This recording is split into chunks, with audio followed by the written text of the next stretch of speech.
사랑하는 그리스도 안에 형제 자매 여러분은 뭐가 가장 중요하다고 생각하십니까? 뭐가 가장 중요합니까?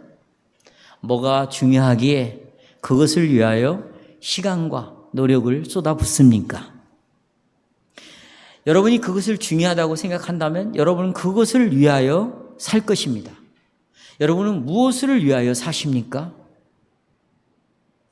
일부 사람들은 아주 고상한 목적을 위해서 자신의 시간과 전 삶을 헌신하기도 합니다. 예를 들자면 아주 고상한 목적이니까 어떻게 하면 이 바이러스의 균을 정복할 수 있을까? 또 암에 걸린 사람의 그 암을 어떻게 하면 치료할까? 바로 이런 바이러스 치료약, 암 치료약을 개발하기 위해서 참으로 모든 시간을 다 들인 사람들도 있습니다. 또 어떤 사람들은 어떻게 하면 지금 이 지구가 이제는 희망이 없어요. 하나님이 이 지구를 없애는 게 아니에요. 멸망시키는 게 아닙니다. 이게 지금 이런 결과가 왜 왔습니까? 하나님이 정하신 섭리예요. 하나님이 정하신 섭리입니다. 하나님의 뜻이에요. 이 뜻을 누구도 막을 수 없습니다. 무슨 죄 때문이다, 인간이 타락하다, 그것은 결과로 나타나는 것이지만 이미 하나님은 그렇게 섭리하셨습니다. 그리고 이 우주를 새롭게, 완전히 새롭게 만들 것이고 그 안에 새로운 백성이 살게 할 것이고 그 안에 새로운 하늘과 새 땅, 새 예루살렘, 새로운 성전이 자리를 잡고 하나님과 영원히 함께 살 것입니다.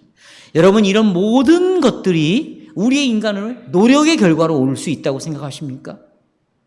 아니면 우리들이 의지하고 있는 어떤 것에 의하여 이런 것들이 이루어질 수 있다고 생각하십니까?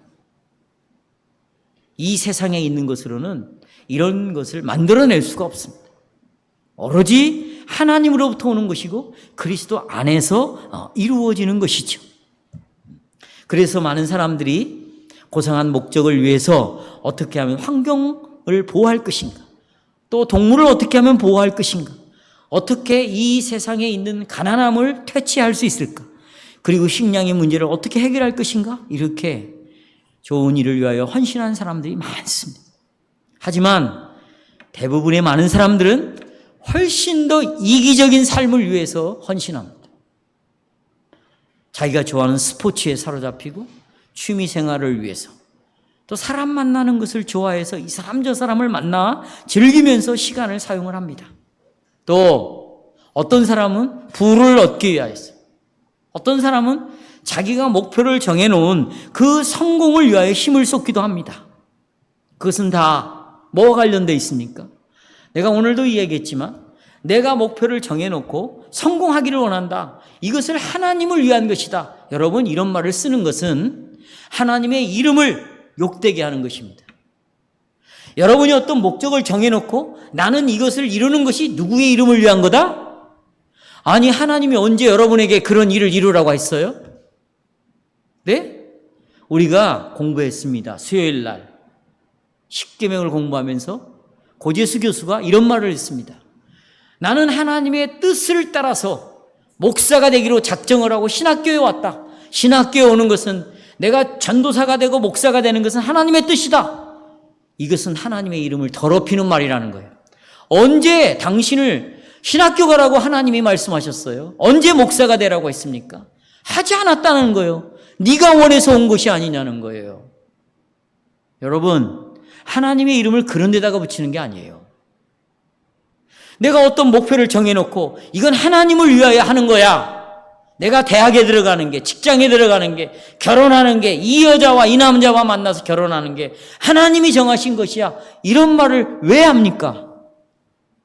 이것은 하나님을 우상처럼 믿는 것이에요. 기독교는 이런 종교가 아닌 겁니다. 하나님의 섭리는 정해져 있습니다. 오늘 오전에도 여러분에게 말씀드렸습니다.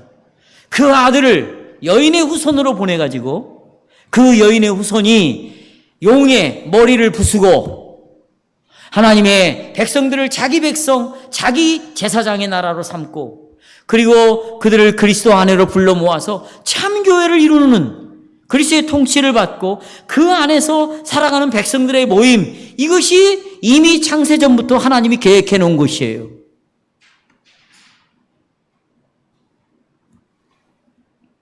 성공, 부, 잘 들으세요. 하나님이 아닙니다. 그건 누구를 위한 겁니까? 내 행복이죠. 뭐라고요? 내 행복이에요. 그것은 뭘 위한 겁니까? 내 위로를 위한 것입니다. 이제부터 이런 것들이 하나님이 허락하셨다, 이렇게 말함으로 여호와의 이름을 더럽히지 마십시오. 많은 교회에서 우리는 하나님을 위해서 직장도 갖고 뭐 또 하고 한다 라고 말하는 것은 잘못된 교리입니다. 그것은 성경에서 가르치는 바가 결코 아니에요. 그래서 우리 주변에 많은 사람들은 자신들의 신들을 많이 두고 있습니다. 내 신들, 그 중에 하나가 하나님이죠. 이 하나님이 필요할 때가 있습니다. 언제입니까? 주일날 예배 드릴 때만 이 하나님이 필요합니다. 나가면 자기 신들을 둡니다. 그게 한두 개가 아니에요. 근데 그 신들은 무엇을 위해서 있습니까? 내 성공, 내 건강, 내 행복. 나는 그렇게 살 권리를 갖고 있고 나는 그것을 해서 뭔가를 얻을 수 있다고 생각을 하고 있기 때문에 이런 것들과 관련된 신들을 우리 주위에 두는 것이죠. 성경은 이런 사람들을 분명히 이렇게 말합니다. 이 사람들은 하나님을 만족시키는 사람이 아니다. 자기를 만족시키는 사람들이다.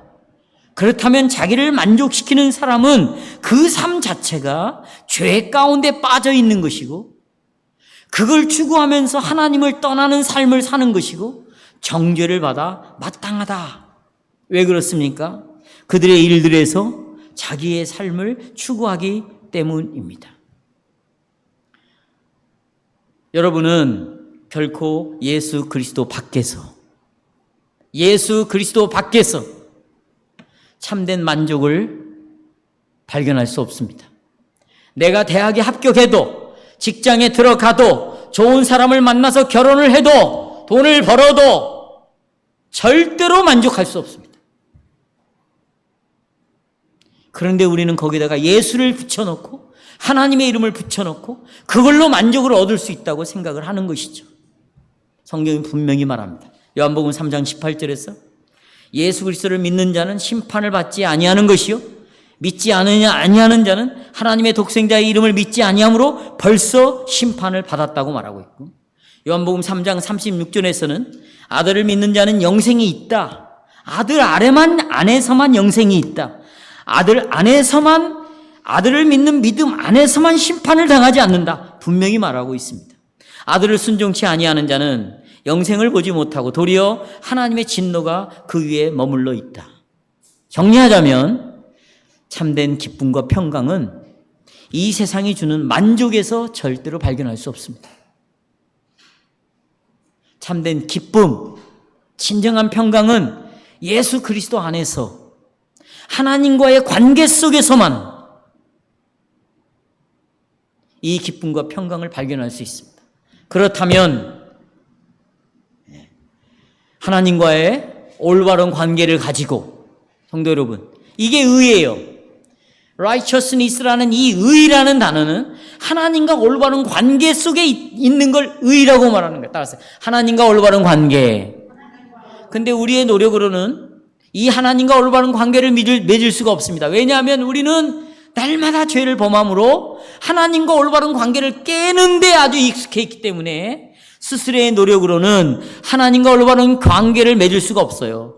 그러니까 하나님과 올바른 관계를 가지고 영생을 상속받는 것은 내 노력으로는 절대로 불가능하니 오직 이것을 그리스도 안에서만 기대를 해야 된다. 그리고 이것이야말로 진정한 기쁨과 평강을 주는 복이다.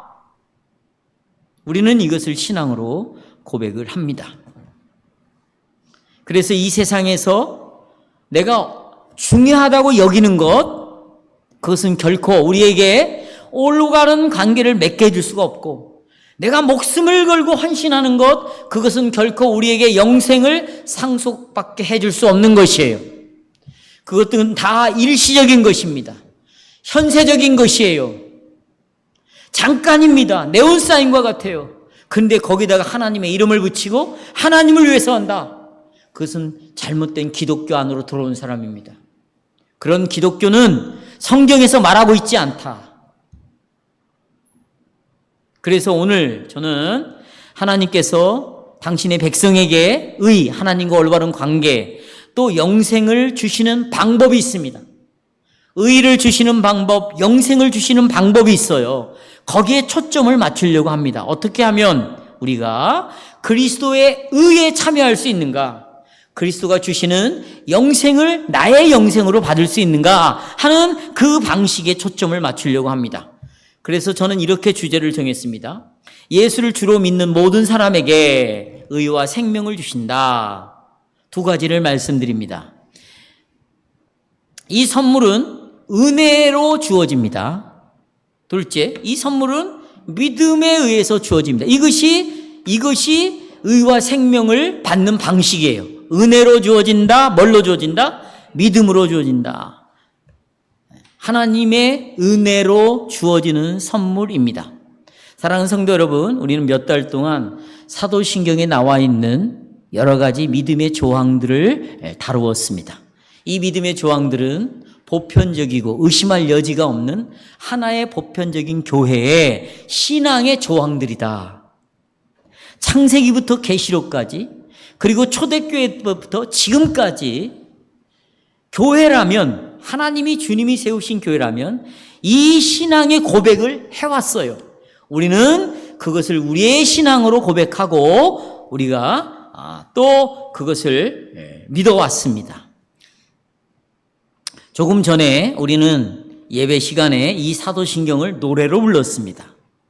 여러분이 이 12신앙의 조항들을 살펴보면 성부와 성자와 성령이 우리를 위해서 행하셨고, 또 지금도 삼위 하나님이 우리를 위하여 뭐하고 계시고 행하고 계시고 앞으로도 행할 것에 대한 초점이 맞추어져 있습니다.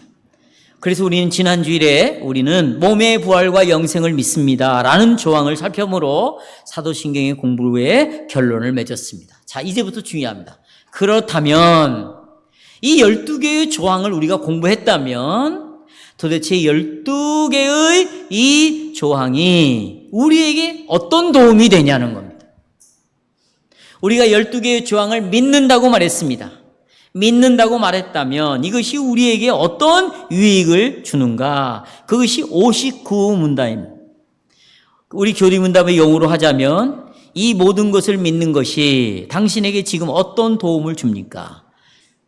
그렇다면 이 답은 정말로 중요합니다.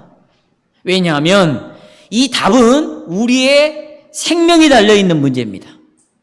우리의 영원한 문제가 달려있는 문제입니다. 그리고 이 땅에서도 정말 우리에게 내 삶을 결정짓는 답입니다. 그렇다면 여러분이 들어가는 직장이 여러분의 이 세상의 삶을 결정지을 수 있어요? 네? 여러분 직장에서 받는 월급이 여러분의 전체의 식구를 결정지을 수 있어요? 그럴 수 없어요. 직장에 갔다가 내가 언젠가는 나와야 되는 거예요. 내가 월급을 정기적으로 받다가 이 월급을 못 받을 수도 있어요. 받은 월급을 가지고 저축을 해놨는데 집에 사람이 아파가지고 이 돈을 다 쓸 경우가 생기는 것이에요.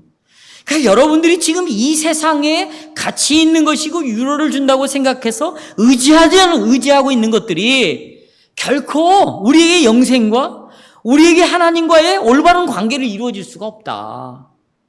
그러면 우리에게 진정한 도움을 주는 게 뭐냐는 거예요, 지금. 그러니까 이 답은 우리에게 정말 중요한 답이죠. 그래서 59문답에서 이렇게 대답합니다. 그리스도 안에서 답은 이겁니다. 나는 그리스도 안에서 하나님 앞에서 의롭게 된다.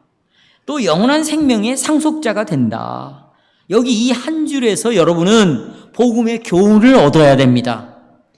이 한 줄에서 내가 어떻게 하나님과 올바른 관계를 맺을 수 있고 영원한 생명을 상속받을 수 있는가? 이것이 어떻게 나에게 유익이 되는가? 이런 것들을 생각을 해야 돼요. 그러면 우리가 삶 속에서 가장 중요한 질문 하나는 육신문답입니다. 같이 읽어보겠습니다. 시작. 우리가 육신문답. 예, 이거예요. 어떻게 방법이죠. 하나님 앞에서 의롭게 되는가? 자, 저를 보십시오. 여러분, 어떻게 사람이 하나님 앞에서 의롭게 되는가? 이것은 이 세상에 있는 사람들은 전혀 질문하지 않는 생각입니다. 생각하지 않는 질문이에요. 하나님 앞에서 어떻게 의롭게 되는가? 이 질문은 오로지 교회 안에서만 던져지는 질문입니다. 거듭난 사람에게만 주어지는 질문입니다. 예수를 믿는 사람에게만 어떻게 하나님 앞에서 의롭게 되는가 하는 질문입니다. 세상 사람들은 하지 않는 질문이에요. 거짓된 기독교도 하지 않는 질문이에요. 그래서 종교개혁자들은 바로 어떻게 하나님 앞에서 의롭게 되는가 이 질문을 종교개혁자들이 던졌고 이 질문에 대한 답으로 오직 믿음으로만 의롭게 된다라고 종교개혁자들이 성경을 통하여 답을 찾아냈습니다. 그리고 이것을 선포하기 시작했습니다. 그랬더니 이와 같은 생각을 갖지 않는 로만 캐톨릭에서 이 참된 질문과 답을 하는 사람들을 잡아다가 종교재판을 열었습니다. 그리고 다 죽였습니다. 핍박을 당했어요. 죽임을 당했어요. 뭐 어떤 문제로? 어떻게 하나님 앞에서 의롭게 되는가 하는 문제. 오직 믿음으로만 된다는 것입니다. 여러분, 기독교에 가담하지 않은 사람도 기독교에 가입하지 않은 사람, 예를 들면 불교나 다른 종교나 아니면 종교가 없는 자들, 실은 종교가 없는 자들은 없어요. 종교가 뭡니까? 어떤 대상을 믿으면 그게 종교가 되는 거예요. 근데 많은 사람들은 그 믿는 대상이 누구인가? 나 자신인 거예요. 내 자신의 생각, 내 자신의 철학, 내 자신의 가치관을 믿는 거죠. 그게 종교인 거예요, 그게. 그러니까 종교 없는 사람은 이 땅에 아무도 없는 것입니다. 개나 돼지나 종교가 없지 인간이라면 모두가 다 종교를 가지고 있습니다. 그런데 여러분, 이 인간들이 가지고 있는 종교는 모두 다가 질문이 이겁니다. 어떻게 하면 내가 선하게 살아 극락에 가고 천국에 가고 나쁜 곳에 가지 않을까? 이 질문이에요. 우리는 어떻게 해야 하나님 앞에서 의롭게 되는가라는 질문이지만 이들은 나름대로 그 의로운 세계에 천국이 있을 것이다. 어떻게 갈 수 있는가? 답은 우리는 믿음으로다. 이 사람들은 아니다. 내 선행으로 착하게 살아서 양심적으로 살아서 내가 그래도 이것이 옳다고 생각하는 방식대로 내가 말하자면 자존심 있게 내가 살아가면 나는 그곳에 갈 수 있다. 이런 생각들을 다 갖고 있는 것이죠. 여러분이 기독교 가정에서 태어났다고 지금 교회를 출석한다고 해서 그 자체가 여러분을 하나님 앞에서 의롭게 만들어주는 것이 결코 아닙니다. 우리가 이해해야 될 것은 여러분, 세상 사람들하고 똑같이 우리가 죄인이라는 사실입니다. 내 생각, 내가 말하는 것, 내 마음, 날마다 죄를 범하고 있습니다. 이런 것들은 날마다 하나님을 슬프게 합니다. 하나님을 진노하게 합니다. 하나님으로부터 나를 분리시킵니다. 우리는 우리의 죄가 하나님을 얼마나 불쾌하게 하는가, 내가 짓는 죄로 얼마나 내가 하나님의 심판을 받아 마땅한가, 이런 걸 깨닫지 못해요. 깨닫지 않습니다. 하지만 이런 생각은 갖는 거죠. 하나님과 관련해는 깨닫지 못하지만 그러나 양심의 가책을 느끼고는 살아가는 거예요. 내가 이렇게 하는 것이 올바른 건 아닌데, 내가 이렇게 하는 것은 내가 별로 좋은 것이 아닌데, 그래서 내 기분을 우울하게 만들고 내가 한 말, 내가 한 행동에 대해서 뭔가 나를 참으로 슬프게 만들고 내 기분을 굉장히 상하게 만드는 건 가져온단 말이죠.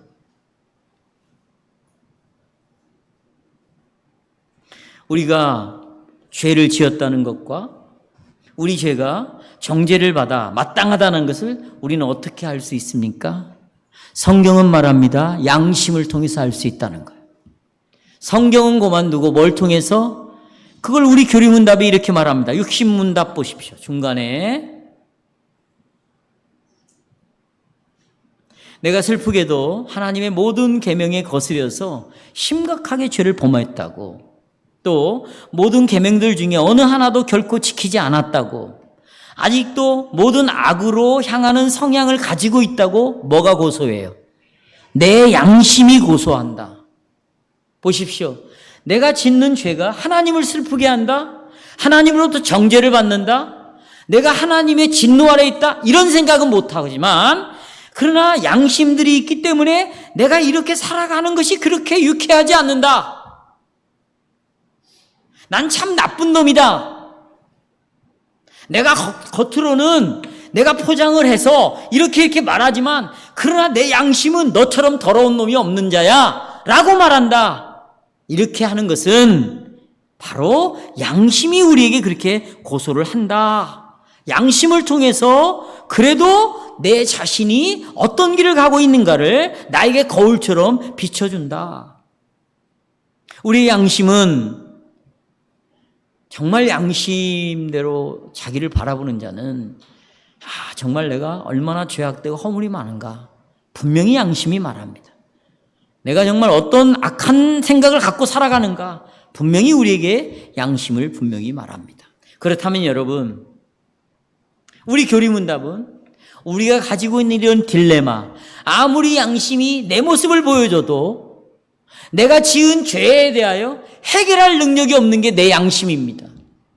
양심은 네가 이렇게 잘못했다 지적은 해주지만 잘못한 거에 대한 죄값을 치르거나 그 죄로부터 나를 구원시킬 수 있는 능력이 내 양심에는 있다 없다? 없다는 것입니다. 그래서 우리 교리문답이 이렇게 말합니다. 우리의 죄값이 지불되지 않으면 우리는 하나님 앞에서 올바른 관계를 맺을 수 있다 없다? 없다. 죄값을 치러야만이 올바른 관계를 맺을 수 있다. 그러면 우리가 어떻게 하나님 앞에서 어떻게 방법이 뭐냐? 어떻게 의롭게 되느냐? 육신문답에서 당신은 어떻게 하나님 앞에서 의롭게 됩니까? 이렇게 묻는 거죠. 그렇죠? 많은 사람들은 한두 가지로 대답을 다 할 줄 알아요. 어떻게 하나님과 올바른 관계를 맺냐? 신이 있다면, 부처님이 계시다면 내가 어떻게 극락에 가고 천국에 갈 수 있는가? 이겁니다. 한두 가지. 스스로 내가 의롭게 살아야 되겠다. 그래서 교회 밖에 있는 예수 믿지 않은 사람들이 여러분과 저보다 정말 정직하게 사는 사람들이 많아요. 많습니다. 이게 답이라는 거죠. 또 하나, 내가 선하게 살면 이 선한 걸 보시고 하나님이 나를, 내 잘못을 그냥 덮어주신다, 넘어가신다, 이런 생각을 갖고 있습니다. 하지만 이런 답은 성경이 가르치는 답이 아닙니다. 성경은 유일하게 그리스도 안에서입니다. 또 그리스도께서 이루어 놓으신 그 구원, 구속에 의해서 내가 하나님과 올바른 관계를 맺을 수 있다, 의롭게 될 수 있다, 이런 것을 가르치는 것이 성경이 답입니다. 자, 이제 우리가 낭독한 로마서 10장에서 두 다른 길을 우리에게 요약해 주는데, 두 다른 길이 있습니다. 1절입니다. 형제들아, 내 마음에 원하는 것, 또 하나님께 구하는 것이 뭐냐? 이스라엘 너희들이 구원을 위하여 지금 구하고 있다. 구원을 위하여. 그러면 이 구원을 얻는 방식이 뭐냐는 거예요. 유대인들은 율법을 지킴으로, 다시 말하면 하지 말라 이런 건 안 하는 거예요. 하라 이런 건 하고 살아가는 거예요. 이렇게 함으로 구원을 얻을 수 있다고 생각을 했습니다. 바울은 그래서 유대인들에게 이 율법을, 계명을 지키고자 하는 마음, 선하게 살고자 하는 그 열심은 정말로 모든 유대인들이 다 갖고 있다고 인정을 해줬어요. 바울 자신도 이 믿음으로 의롭게 된다는 복음을 깨닫기 전에는 율법을 지켜서 의로 구원을 얻으려고 했던 그런 사람입니다. 그렇죠? 그런데 사도 바울이 말하기를 유대인들을 향하여, 율법주의자들을 향하여, 이 사람들은 하나님으로부터 준비된 하나님이 마련해 놓은, 하나님과 어떻게 하면 올바른 관계를 맺을 수 있느냐, 구원을 얻을 수 있느냐, 하나님이 마련해 놓은 이 구원, 이것을 알지 못하고 자기네들이 만들어 놓은 구원의 방식대로 구원을 얻으려고 했다. 그러니까 하나님으로부터 오는 참된 지식을 갖지 않고 자기네들의 방법대로 구원을 얻으려고 했다. 이것을 로마 10장 5절에서 말하고 있습니다. 모세가 기록하되 율법으로 말미암는, 하라는 거 하고 하지 말라는 거 안 하는, 그걸 통해서 의를 행하는 사람은 네가 행한 의로 구원을 받으라, 그 말이에요. 만약에 하지 말라 그랬는데 했어요, 하라 그랬는데 하지 않았어요, 그러면 그 행위로 구원을 얻는다면 이 사람은 이미 법을 어겼기 때문에 자기 행위로는 구원을 얻을 수 없다. 그런데 네가 이걸 다 지켰냐? 그럼 네 행위로 너 구원받으라, 그거예요. 하나님의 율법을 완전히 지킬 수 있는 사람은 누구든지 그 지킨 것 때문에 구원을 얻을 것입니다. 문제는 죄인인 우리 중에 누구도 이 계명을 지킬 수 있는 사람이 아무도 없습니다. 우리는 결코 우리의 선행으로 하나님 앞에서 의롭게 될 수 없습니다. 여러분이 아무리 기가 막힌 최상의 선행이라 할지라도 죄로 오염되어 있다고 노을트 신앙고백에서 우리가 말하고 있잖아요. 그렇죠. 내 아무리 최고의 선행도 오염되어 있다. 그런데 보십시오. 유대인들의 지도자들은 이스라엘 백성들에게 이렇게 가르쳤습니다. 너희들의 선행으로 하나님의 은혜를 입을 수 있고 너희들의 선행으로 의롭다 인정함을 받을 수 있다. 그러니 율법을 지켜라. 이런 짐을 지어줬어요. 그들은 율법에 대한 순종이 하나님 앞에 받아들여질 수 있는 유일한 방법이라고 가르쳤어요. 그런데 백성들이 율법을 지키려고 하면 할수록 율법을 또 어기는 삶을 또 살아가요. 그러니 얼마나 자기 인생이 고달프고 무거운 짐을 가겠어요. 그래서 핸드아웃 보시면 마태복음 9장 36절에 이런 자들을 예수님 보시고 민망히 여기시고 이는 저희가 목자 없는 양같이 고생하며 유리함이라 방황하고 있는 모습을 봤습니다. 또 마태복음 11장 28절에 이렇게 살아가는 모습을 수고하고 무거운 짐진 모습으로 보았습니다. 그리고 예수님이 이렇게 답을 주십니다. 내게로 오라. 내가 너희를 쉬게 하리라 그랬습니다. 여러분이 아시는 대로 바울은 다메섹으로 가다가 그리스도를 만났죠. 하나님의 은혜를 입었습니다. 그 은혜가 뭡니까? 하나님 앞에서 의롭게 되는 것은 오직 한 가지 방법밖에 없다. 그것은 오직 로마 10장 6절입니다. 바울은 무엇으로 말미암아? 믿음으로 말미암는 의다. 행위가 아니라 믿음으로 된다라는 것을 깨닫게 된 거죠. 우리는 예수 그리스도를 믿음으로 말미암아 여러분 하나님과의 관계가 올바른 관계가 되는 거예요. 이것을 의죠. 그러니까 이 의는 노력에서 받는 거예요? 선물로 받는 거예요? 은혜로 받는 거예요? 내 노력으로 받는 거예요? 은혜로 받습니다. 로마서 10장 6절 7절에서 바울은 믿음으로 말미암는 의는 이같이 말하되 네 마음에 누가 하늘에 올라가겠느냐 하지 말라 하니 올라가겠느냐 함은 그리스도를 모셔내려는 것이요 혹 누가 음부에 내려가겠느냐 하지 말라 하니 내려가겠느냐 함은 그리스도를 죽은 자 가운데서 모셔 올리려는 것이다 라고 말하고 있습니다. 이 말씀은 바울이 신명기 30장에서 가져온 말씀이에요. 신명기 30장은 여러분 그러니까 이 말씀을 로마서의 말씀을 이해하려면 어디로 돌아가야 돼요? 그러면 신명기 30장의 배경을 알아야 되겠죠. 이 말이에요. 배경은 이렇습니다. 가나안 땅에 들어가기 전에 모세가 다시 한번 하나님의 말씀에 순종하는 자에게는 언약의 복을 내리지만 하나님의 말씀에 불순종하는 자에게는 언약의 저주를 내린다. 예. 이 말씀을 하고 난 다음에 신명기 30장 11절에 30절 13절 말씀을 하고 있는 거예요. 내가 오늘날 네게 명한 이 명령은 네게 어려운 것도 아니다. 그러니까 이 계명을 지키라 하는 것이 어려운 것이 아니다.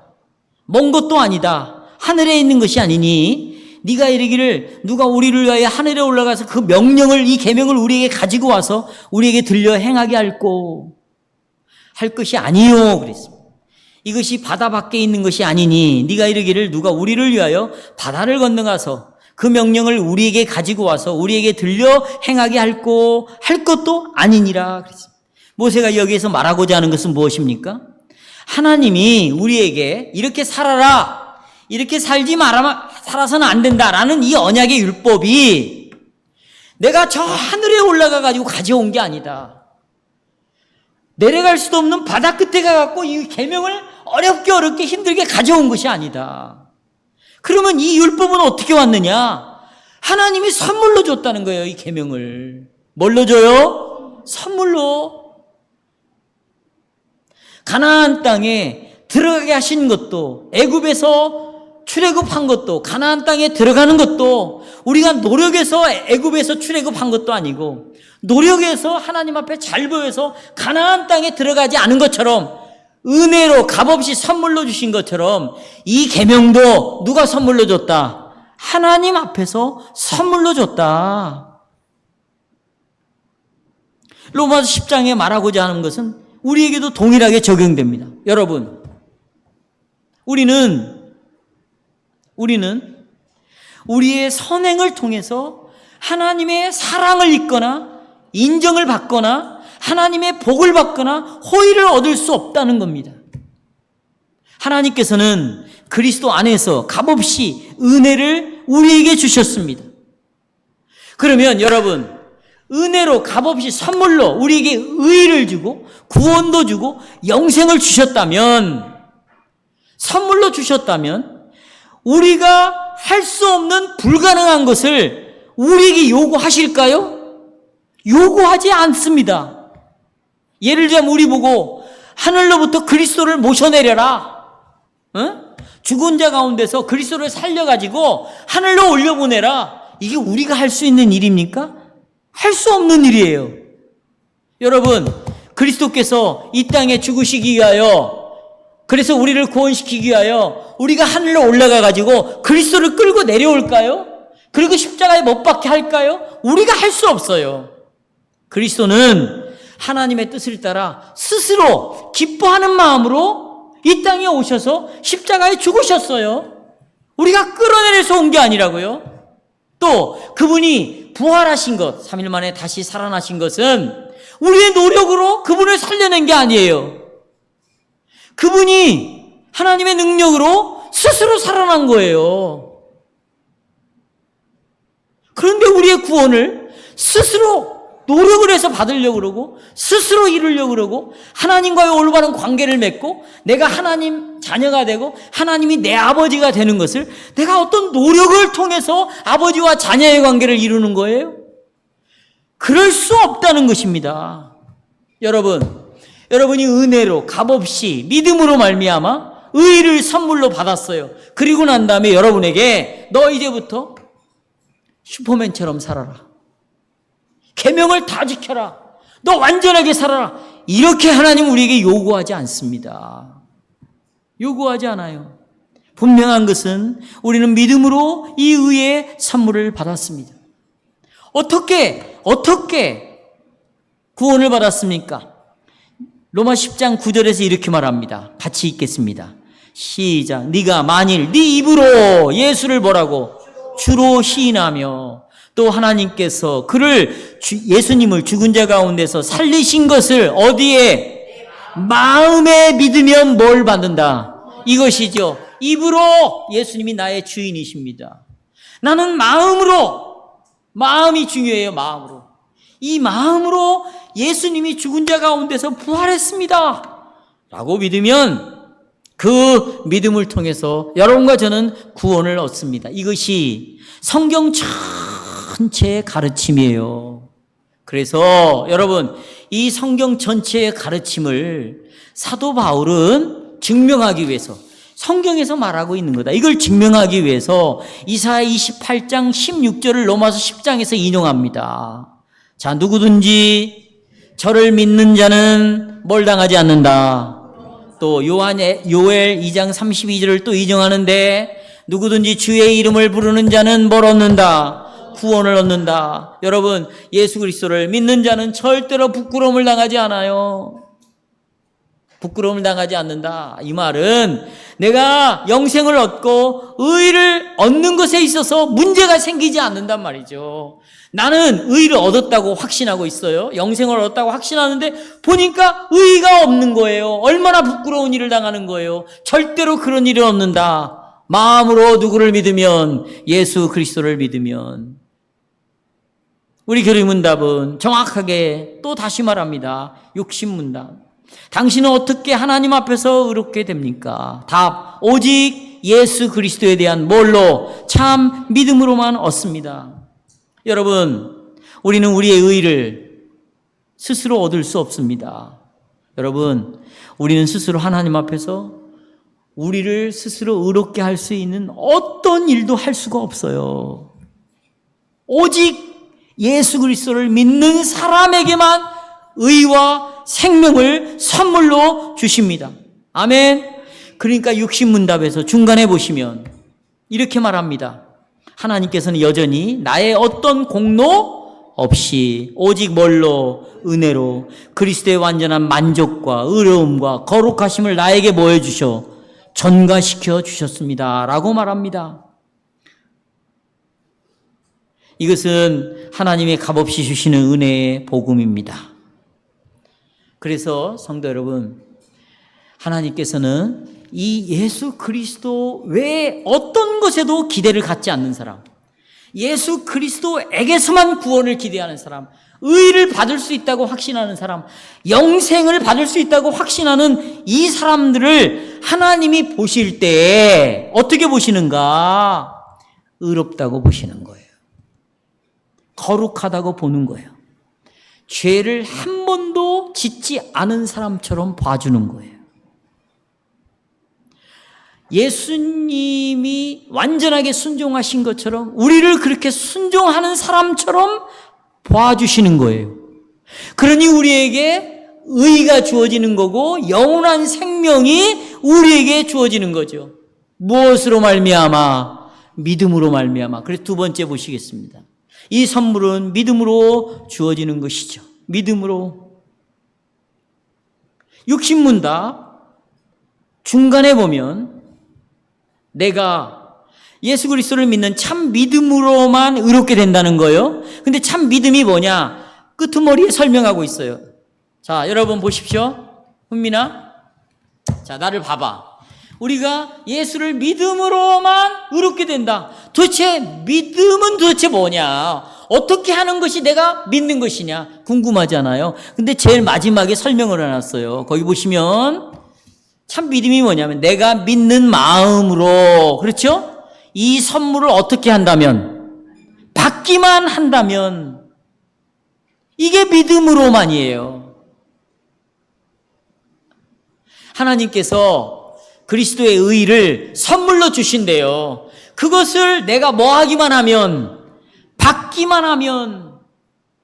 그러니까 성도 여러분 보십시오.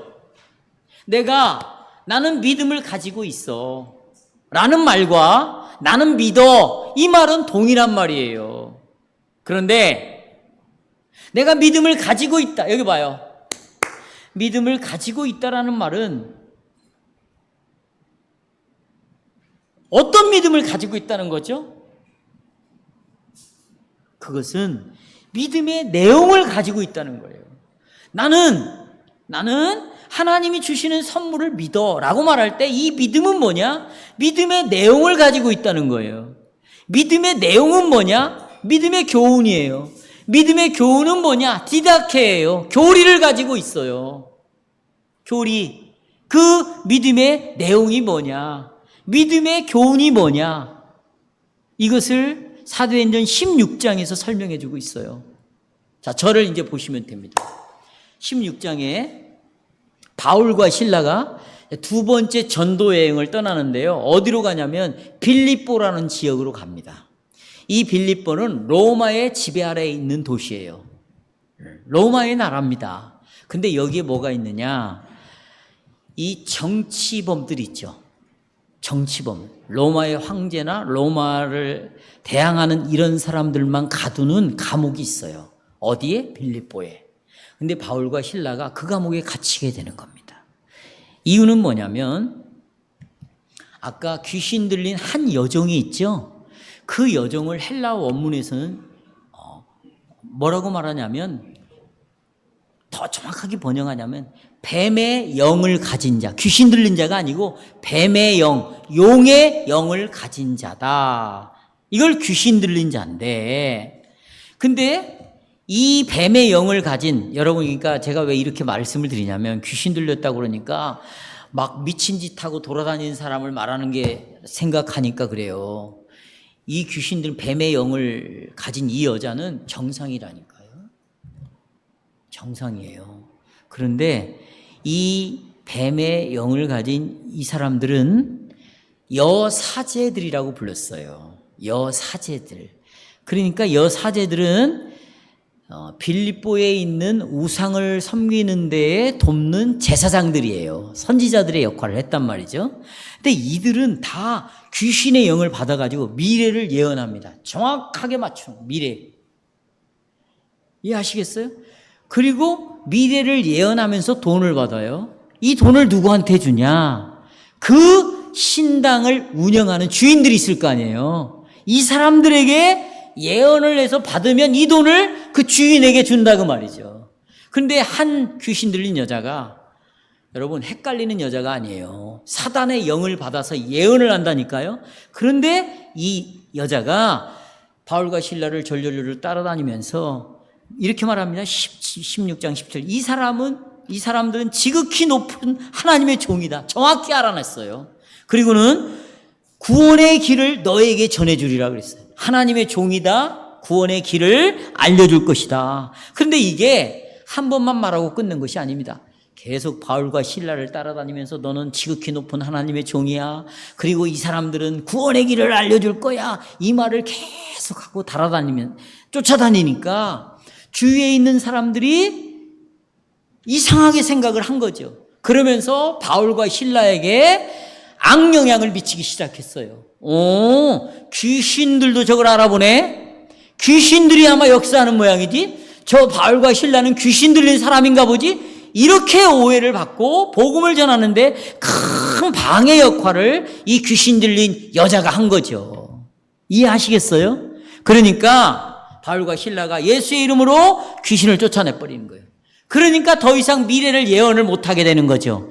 돈이 수입이 안 되는 거예요. 그러니까 주인들이 잡아다가 로마 사람들의 재판에 넘기고 그 다음에 이 바울과 실라를 거기 있는 정치범들이 있는 감옥에 쳐넣어버린 거죠. 손도 묶이고 발도 다 묶였습니다. 그래서 이들이 밤에 찬송을 부르고 기도를 하는데 많은 사람들이 그걸 듣게 됐어요.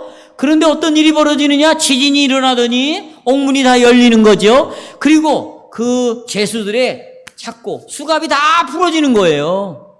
그러다가 잠결에 그걸 지키고 있는 간수가 놀래가지고 일어나 보니까 문이 다 열리고 사람들이 이 수갑이 다 풀려 있는 거예요. 그러면 생각할 때, 이 죄수들이 일부는 도망갔겠구나 생각을 하고 자기 팔을 빼서 자결을 하려고 했다 그 말이에요. 왜? 만약에 간수가 이걸 지키지 못하면 죄인처럼 죽어야 돼요. 그냥 사형을 당합니다. 그러니 이게 얼마나 심각한 일이 벌어진 거예요. 그런 일이 벌어졌어요. 그때 다윗이 뭐라 그럽니까? 다윗이 외쳐 말합니다. 네 몸을 상하게 하지 말라. 이 말을 다 듣습니다. 그러면서 보세요. 이 사건을 보면서 이 간수가 이것은 사람이 일어난 일이 아니구나. 어떤 정말 초자연적인 능력으로 이루어진 것이다. 이 생각을 했겠죠. 그리고는 그 네 몸을 상하게 하지 말라는 바울 앞에 엎드려 버립니다. 엎드려요. 그리고 이 질문을 던지는 겁니다. 선생님, 내가 어떻게 해야 구원을 얻을 수 있습니까? 이 질문을 던지는 거예요. 지금 우리가 heidelberg 교리문답 50, 60문답에도 똑같은 질문을 던지는 거예요. 우리가 어떻게 해야 의롭게 될 수 있습니까? 어떻게 해야 내가 구원을 얻을 수 있습니까? 이때 사도 바울이 말합니다. 요엘서를 인용합니다. 주 예수를 믿으라. 주 예수를, 사도행전 16장 31절에서 주 예수를 믿으라. 그리하면 너와 내 집이 뭘 얻을 것이다? 구원을 얻을 것이다. 그랬습니다. 자, 보십시오. 이 간수가 사도 바울에게 한 구원의 방법을 한번 들어보세요.